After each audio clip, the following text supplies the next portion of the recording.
The next hadith is from Abdullah ibn Umar radiallahu anhu, which Imam Tirmidhi has related, and Baghawi in his Sharh al-Sunnah. He says that Rasulullah sallallahu alayhi wa sallam سَمِعَ رَجُلًا يَتَجَشَّأ. The Prophet sallallahu alayhi wa sallam heard this man burping.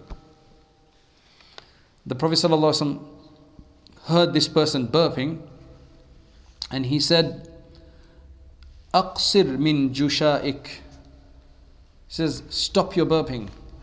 Prevent it. Withhold your burping. Withhold your burping. فَإِنَّ أَطْوَلَ النَّاسِ جُوعًا يَوْمَ الْقِيَامَةِ أَطْوَلُهُمْ شِبَعًا فِي الدُّنْيَا. The person on the day of judgment who will have to suffer the longest pangs of hunger, extended pangs of hunger on the day of judgment, will be the ones who had the longest satiation in this world, who used to always be filled in this world. They'll have to suffer because of what satiation will do to you.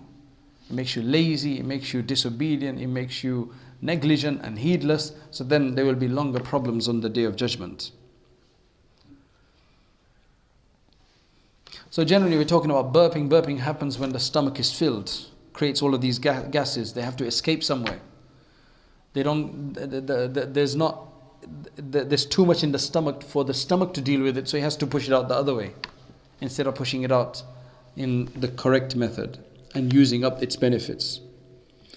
This person, they say his name was Wahab ibn Abdullah radiallahu anhu. He was one of the younger Sahaba.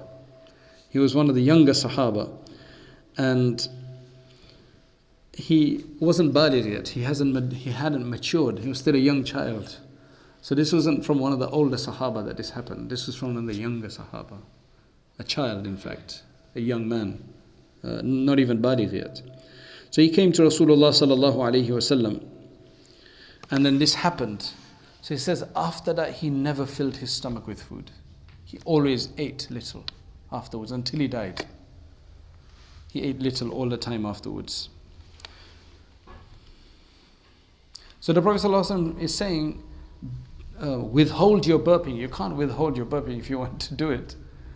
It's essentially indirectly saying, don't eat to your fill, don't stuff yourself if you're going to do that. Because the person is going to then have to suffer the longest pangs of hunger on the day of judgment. Whoever was satiated like that in this world.